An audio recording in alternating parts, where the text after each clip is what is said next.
What If has shown us the unlimited and infinite potential out there in the MCU multiverse, and all the many heroes and villains that exist out there. And today we're going to take a look at most all those heroes and villains, these alternate versions of characters we all love, and rank them all from weakest to strongest. So let's get into it.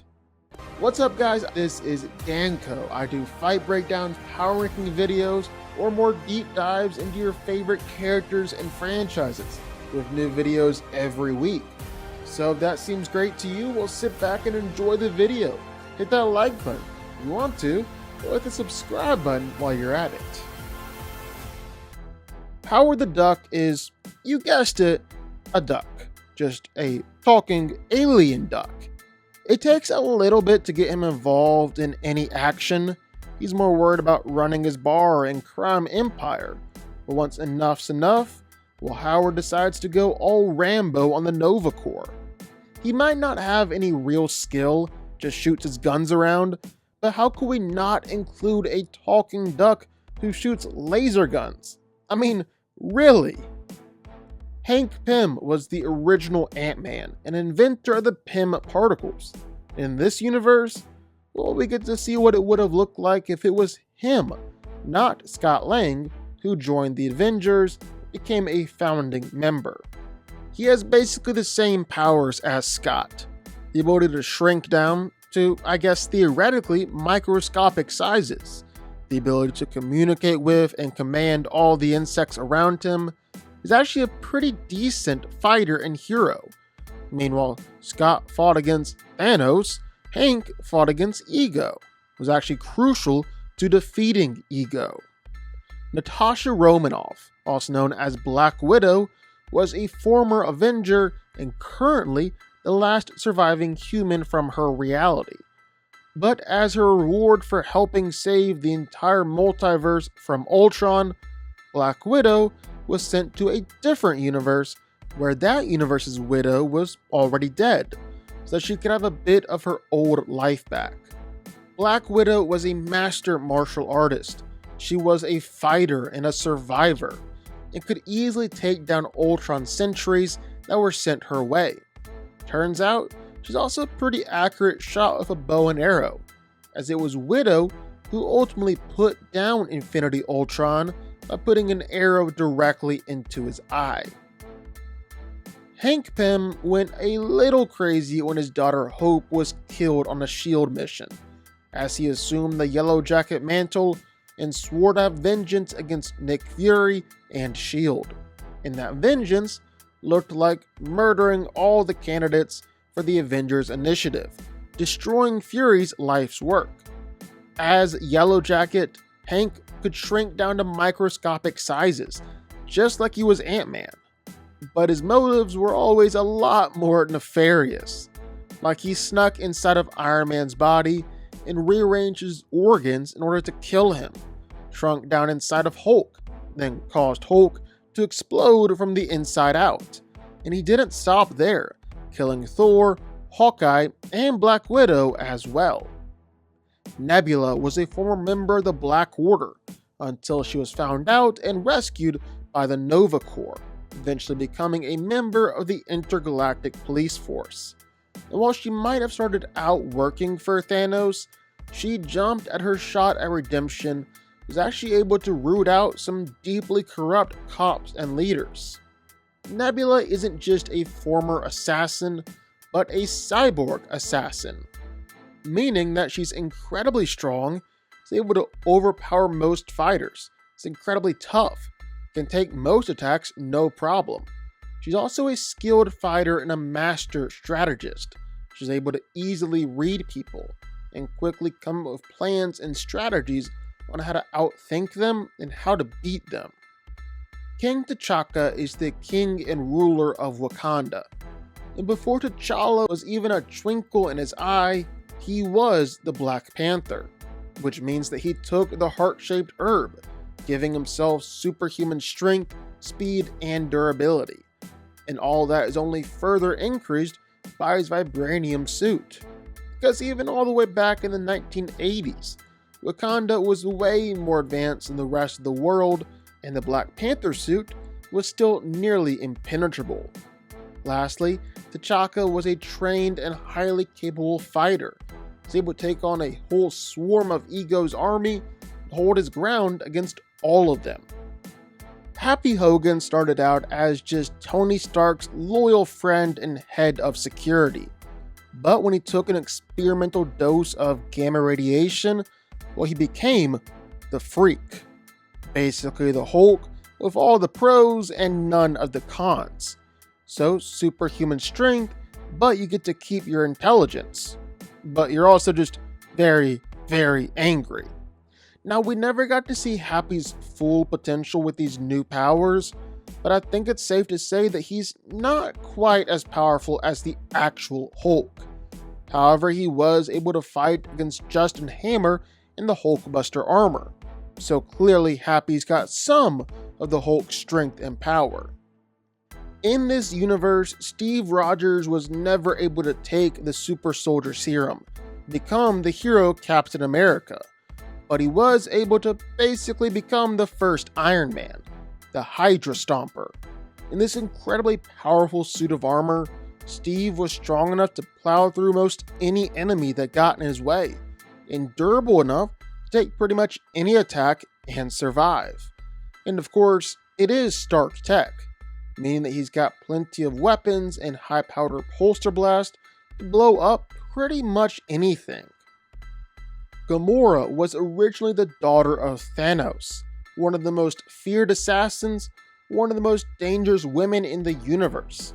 Of course, all that changed when she met Tony Stark, who was swooned by his mustache and his charm, ended up turning against her father and killing him. From there, Gamora took Thanos' armor and fought her way across the universe, still showing that she's one woman that you don't want to mess with. Prince T'Challa was set to be the next Black Panther, until he's abducted from his home country by Ravagers and destined for a life among the stars. T'Challa instead became Star-Lord. He taught the Ravagers to change their ways, now stealing from the rich and giving to the poor, basically becoming intergalactic Robin Hoods and adored across the galaxy. He's a skilled and highly trained fighter, a master thief and legendary outlaw, and he's got some seriously powerful alien weapons that'll mount if he ever gets into a jam. And worse comes to worse, T'Challa can talk his way out of any situation. He was even able to sit down with Thanos and simply convinced Thanos that he was wrong, that half the universe didn't, in fact, need to be destroyed. Pretty impressive. Killmonger was both a prince of Wakanda and United States Navy SEAL, who sought to start a war between Wakanda and the US. And in the process, he managed to kill his cousin Black Panther and trick and betray Iron Man as well. He's one of the world's greatest fighters, able to carry out any assassination with ease, fight against anyone, even easily dismantle Iron Man drones. When he took the heart-shaped herb, he became even more powerful and got superhuman strength, speed, and durability. But I think Killmonger's greatest ability is just his cunning and trickery. Even as a member of the Guardians of the Multiverse, he was able to temporarily take Infinity Ultron's armor and use the 6 Infinity Stones for his own gain. Peter Quill isn't just a kid from Missouri, but he's also the son of Ego, making him a celestial human hybrid. He was born in order to help Ego with the expansion, basically taking over the entire universe. And because of that, Peter has some amazing celestial powers. Seriously, for all intents and purposes, he appears to be just as powerful as his dad, and could really be unstoppable if he wants to be. It's just that 1, Peter is still just a kid, and 2, Peter doesn't really want to fight everyone, so I don't think we get to see the true extent of his powers here.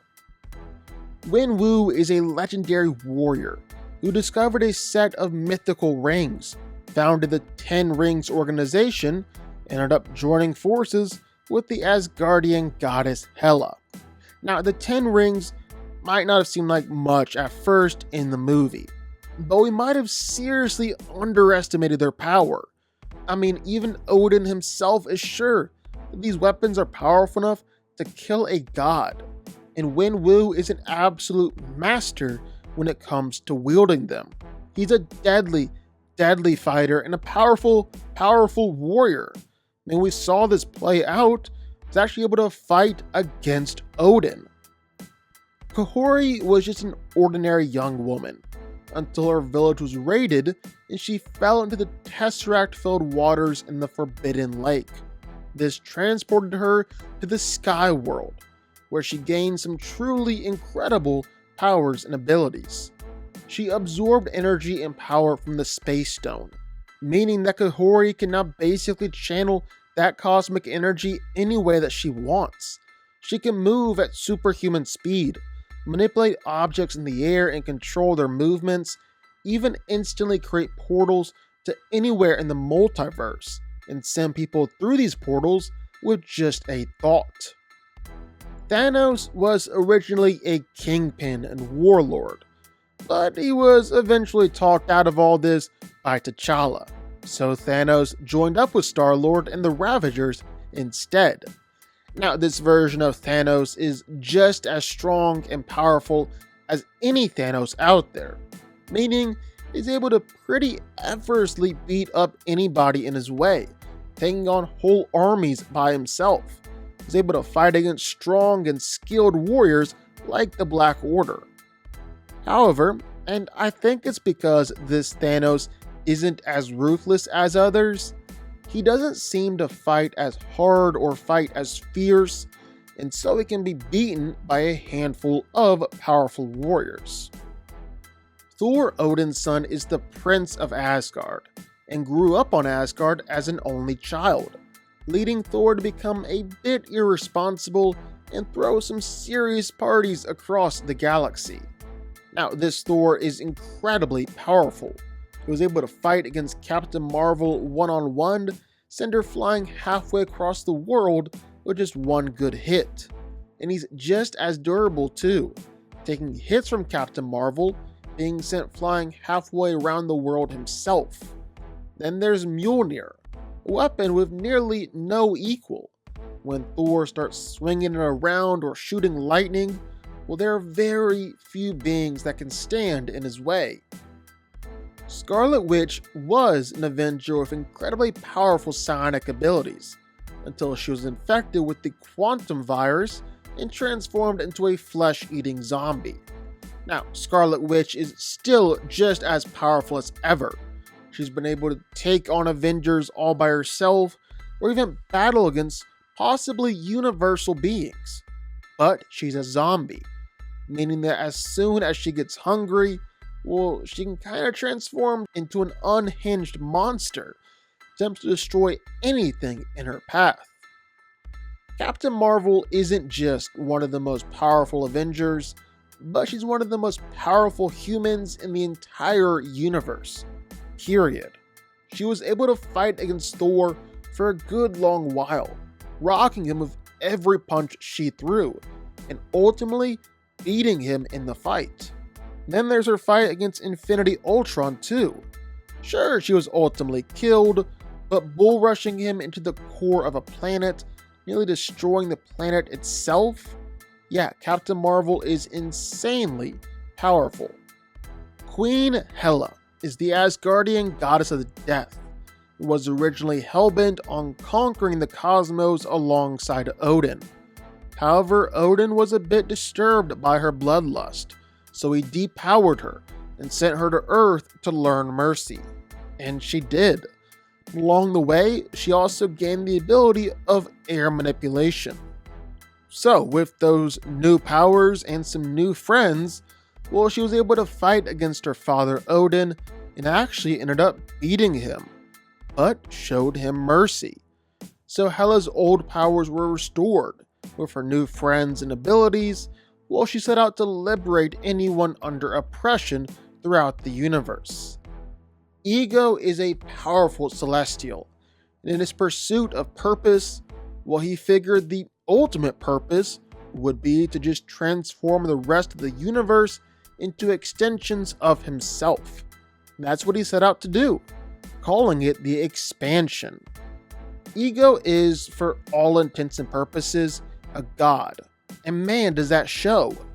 He was able to easily take on the Avengers, including Thor, and deal with them like it was nothing. He also took over the 9 realms. And even when he was beaten by Peter, it was only an extension of himself that was beaten and not the real Ego. Odin is the king of Asgard, mightiest god of all the 9 realms. He's a true powerhouse, able to conquer worlds and cosmos, and has no problem with getting his own hands dirty too, more than holding his own against Wenwu with a god-killing weapon and his own daughter, Hela. And sure, he was ultimately beaten by both of them combined, but he was dominant for a good part of that fight. If you can fight against 2 of the best warriors in the universe, well, you're more than powerful in my opinion. When Steve Rogers wasn't able to take the super soldier serum himself, Peggy Carter stepped up in his place, becoming Captain Carter, the ultimate soldier. And just like Captain America, Captain Carter is superhumanly strong, fast, tough. She's a world-class fighter and a menace with her vibranium shield. However, the version of Captain Carter that I'm talking about here is when she fought against Doctor Strange, and so she gained Infinity Ultron's armor and all 6 Infinity Stones, Hela's helmet and her power, and a gamma-powered sword. That's when she just leaped up in power, became one of the most powerful beings in the multiverse. Of course, compared to the likes of Ultron or even Strange, Captain Carter didn't really use all this power that creatively, and mostly just resorted to firing out energy blast or still trying to fight hand to hand. Doctor Strange was the Sorcerer Supreme and mastered the mystic arts, and was hellbent on saving the love of his life, Christine Palmer. And so Strange went about collecting more and more power, gaining more and more abilities, until he ultimately, accidentally, destroyed his entire reality trying to bring her back. This is where the Watcher found him, and recruited him to lead a team in stopping Infinity Ultron from destroying the multiverse. And this fight was mostly Doctor Strange versus Ultron. Ultron even acknowledged this. It was Strange who was primarily fighting against all 6 Infinity Stones in a multiversal threat. We saw this again with his battle against Captain Carter and Kahori. Even with the Infinity Stones and their powers and all the magical items you could want, Kahori and Carter still struggled to beat Strange all on his own. He's that powerful. The Watcher is a 5th dimensional being who observes the multiverse from the nexus of all realities, and is easily one of the most powerful beings in the multiverse. Now, while he has sworn an oath of never intervening, only watching, if the Watcher ever does have to throw some hands, well, watch out. He's a cosmic being of nearly unlimited power and potential. He's got immense, pretty much godlike powers and abilities. The Watcher is easily one of the mightiest beings in the multiverse. The only one we've seen who's more powerful? Well, that would have to be Infinity Ultron. In this universe, Ultron succeeded in his mission to beat the Avengers, and he didn't stop there. He was quickly able to kill Thanos, steal the Infinity Stones. With all this power, well, he went out and straight up wiped out the universe. And as he stood there, bathing in the silence, well, he accidentally discovered the existence of the multiverse, and went about trying to destroy that too. and he was going to destroy absolutely anyone who stood in his way. If it wasn't for the Guardians of the Multiverse working together, being able to take him out, well, I don't think anyone could have actually stopped Ultron. He truly is the most powerful character that we ever saw in What If. But what do y'all think? Sound off in the comments down below. I know you're gonna have thoughts and feelings on this one for sure. If you stuck around this long and made it to the end of the video, that's amazing. Thank you so much for watching and for supporting us. And if you want to go subscribe, well, go subscribe. You're going to see more videos like this one every single week. I'll see y'all then.